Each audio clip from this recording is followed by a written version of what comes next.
Hello friends, I am Professor Pawan Kumar. I welcome you in the economics class.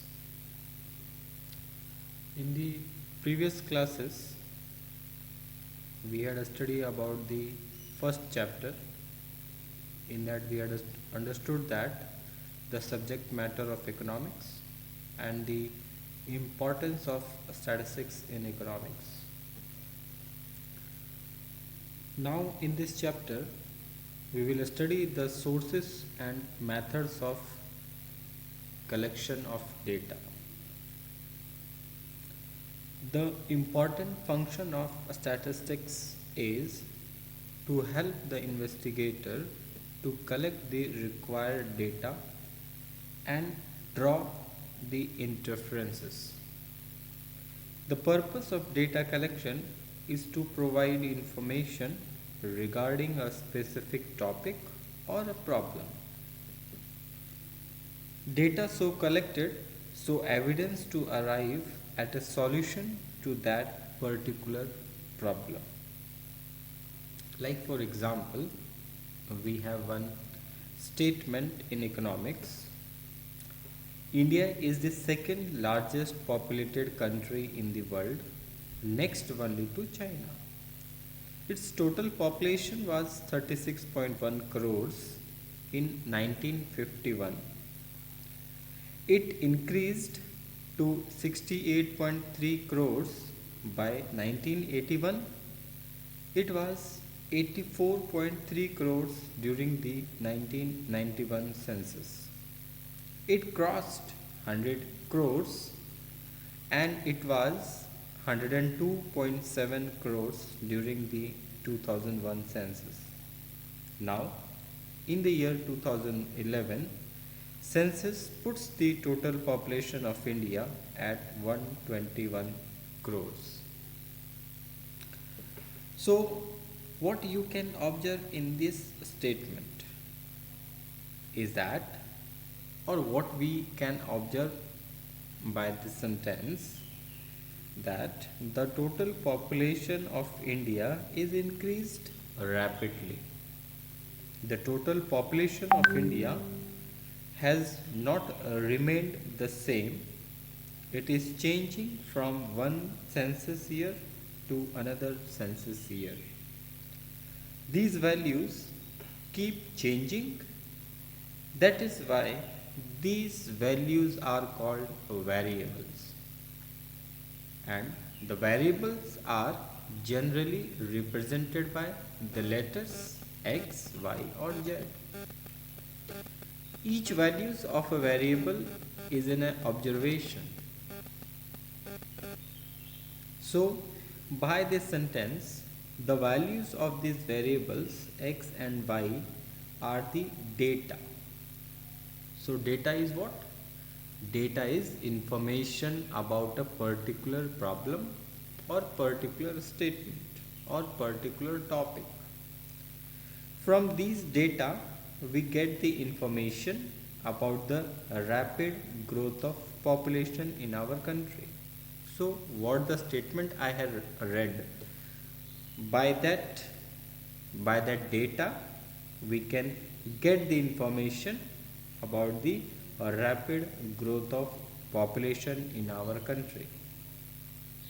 So, to know the growth rate of population, we need the data on population growth in various years. So, if you want to get the information about the population, then we need the data, we need the information on population growth in various years. Thus, data help in understanding a problem by providing the required information. So, thus, the data help in understanding a problem by providing the required information. So, why we collect the data? To get the information for a particular topic or particular subject. So by this We may be eager to know. So by these all the information, now you may be eager to know from where these data come and how to collect them. So in this chapter, what we have to study, just I'll go through the brief, and then one by one we will start our topic. So under this chapter, first we have to study about the introduction, then sources of data, how do we collect the data, preparation of instrument, mode of data collection, pilot survey, census and sample surveys, random sampling, non-random sampling, sampling and non-sampling errors, Census of India and NSSO. And the last we have to go through the conclusion. So as you know that introductory part I had given to you, why we have to collect the data.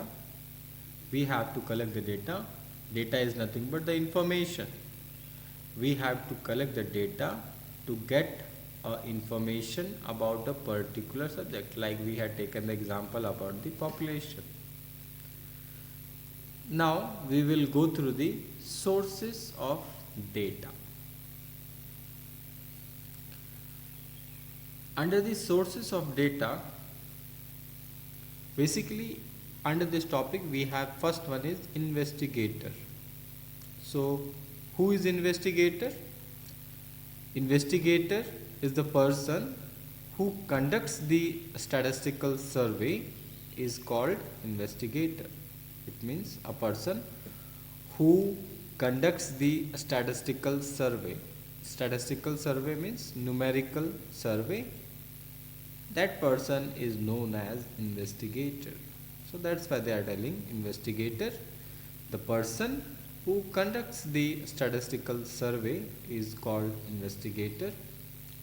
The investigator plan the survey, collect the required data, analyzes them, and finally draws conclusion.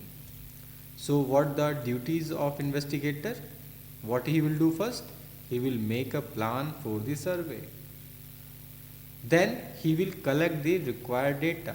Then first he will make the plan for the survey. Like for example, the investigator want to get the information about the population. So he plan the survey. Then after related to the population, he will collect the information. After that he will analyze. Analyze means he will do the study on that, and finally draw the conclusion. And the last he will come to the conclusion on the basis of the informations. So here they are telling statistical data can be classified into two types on the basis of sources. So on the basis of sources we have the two types of data. Number one, primary data. Number two, secondary data. So what is the meaning of primary data? So now under the primary data,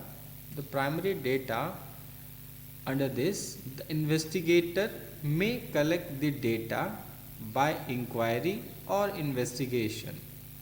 Such data are called primary data.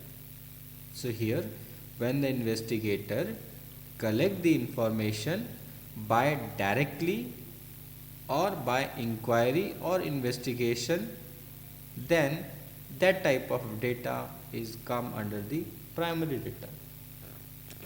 Like when you will ask the information to somebody about any topic, maybe for example you want to get the information about the mobile phone, which mobile phone is good in the market. So what you will do? You will ask the information about the mobile by your friends. In that case, you will be the, whatever the data you will collect, that data will come under the primary information or primary data. It means whatever the knowledge you will get by that, by asking the question related to the mobile phone to your friends, that all the information will be the fresh, and it will be conducted or collected by you only. So in that case you will be the investigator and your person will be the respondents. So in that case, if that type of information, if somebody will collect, so that type of information is known as primary data. Further they are telling, primary data are those data which collected for the first time. So any type of information which we collect first time, all those type of information is known as primary data. So that's why they are telling primary data are those data which collected for the first time. They are first hand information. It means there is a no linkage between the third person. Only two people will be there, investigator and respondent. On the basis of their survey, they will ask the investigator will ask the question to the respondents, and the respondent whatever the answer will give, that will be the primary information. So that's why they are telling they are first hand information. So once again, what is primary data? The investigator may collect the data by inquiry or investigation. Such types of data are called primary data. Or primary data are those data which collected for the first time. They are first hand information. Next we have secondary data. So secondary data are those data that have already been collected by others. So what is secondary data? Here the information is collected by some others and they had published in the notebook, in the textbook, or in the newspaper, or in the magazines. If the investigator refer those information, then in that case those type of information will known as secondary data. Like example, in day to day life we read the newspaper in our home. So newspaper is the secondary data.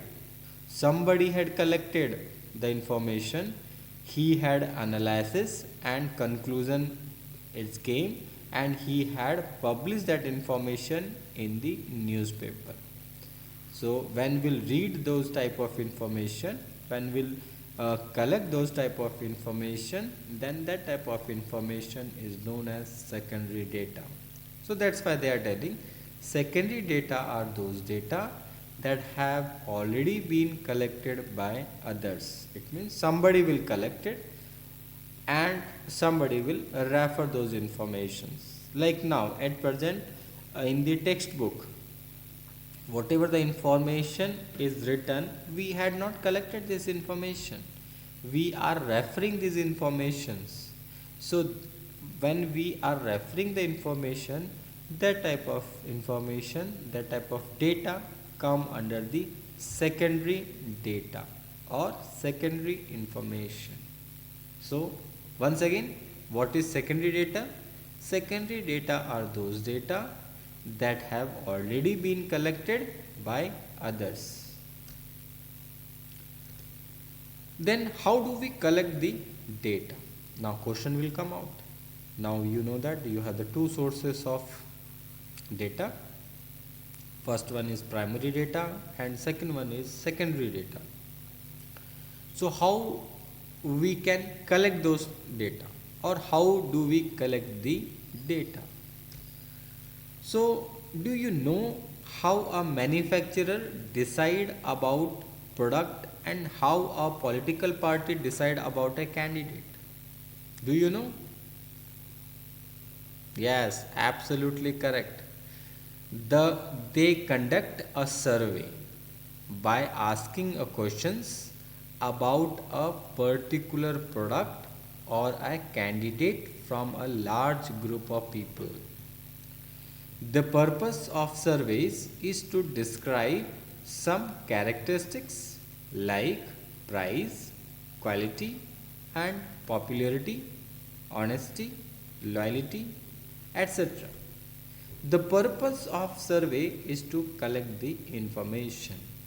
So, you know that how we can collect the data? We can collect the data on the basis of survey. Like here we have the example.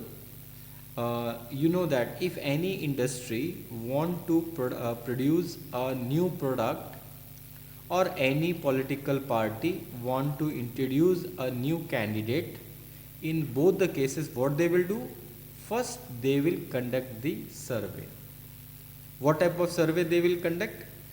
They will ask the questions about the particular product or a particular candidate to whom they want to introduce. So what type of survey they will collect?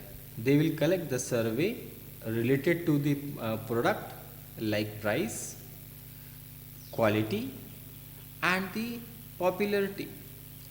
On the basis of candidate, he will go through the popularity, honesty, that person is honest or not, loyalty is there or not in that person. So they will collect these type of information: price, quality, popularity, honesty, and loyalty, and on the basis of that they will introduce their new product as well as the new candidate. And this type of survey, the main purpose in behind is to collect the information only about the particular product or about the particular candidate in the political party. So once again, how do we collect the data? A manufacturer decide about a product and a political party decide a candidate on the basis of survey. They will conduct a survey on the basis of asking the question to a large group of people. Like what type of questions they will ask? Like price, quality, and popularity, honesty, loyalty, etc. And the purpose of survey is to collect the information. Now we have the preparation of instrument. Preparation of instrument. So here the most common type of instrument used in survey is, yes, what type of common instrument we are using in the survey? Yes, absolutely correct. That is questionnaire or interview schedule. So how we can collect the information by the survey? On the basis of questionnaire or interview schedule. So under the questionnaire, while preparing the questionnaire or interview schedule, you should keep in mind the following points. So when we want to conduct this survey, then in that case we have to first prepare our questionnaire. What type of question should be there? How the questionnaire should related to the survey. So at the time of preparing the questionnaire, we should keep some points in our mind. What are those points? We will see one by one. First one is, the questionnaire should not be too long. So when we'll prepare the questionnaire, our question should not be too long. Too long means in a one question we should not ask the many things. In one question we have to ask the single things or particular informations. Second, the series of questions should move from general to specific. Second point is, the series of questions should move from general to specific. What they are asking in that? They are telling the questionnaire should start from general questions and proceed to more specific ones. So what is the use will come out in that? This helps the respondents feel comfortable, and when we'll go through that, like when we'll ask the questions from general to specific, by that case the respondents will feel comfortable and he will be free and he will give the information. Like what type of question will be there under this? Like poor question. Poor question means question we should not ask like that. Is a increase in electricity charges justified? If you ask somebody, is increase in electricity charges justified? Or you will ask, is the electricity supply in your locality regular? So here, if you will ask, definitely the respondent will not give the any answer. But what will be the good questionnaire?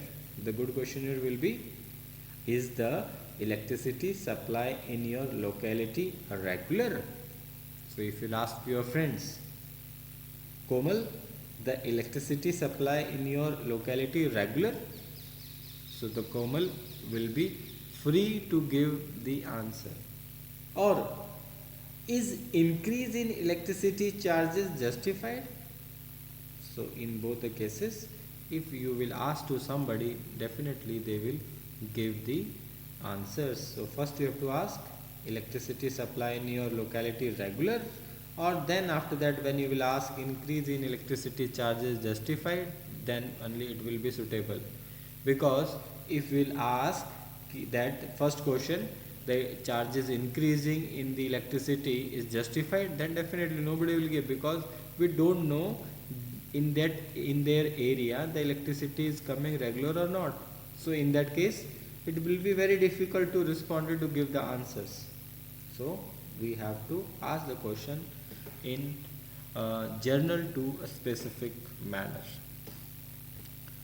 Then third, the questions should be precise and clear. For example, like poor questions.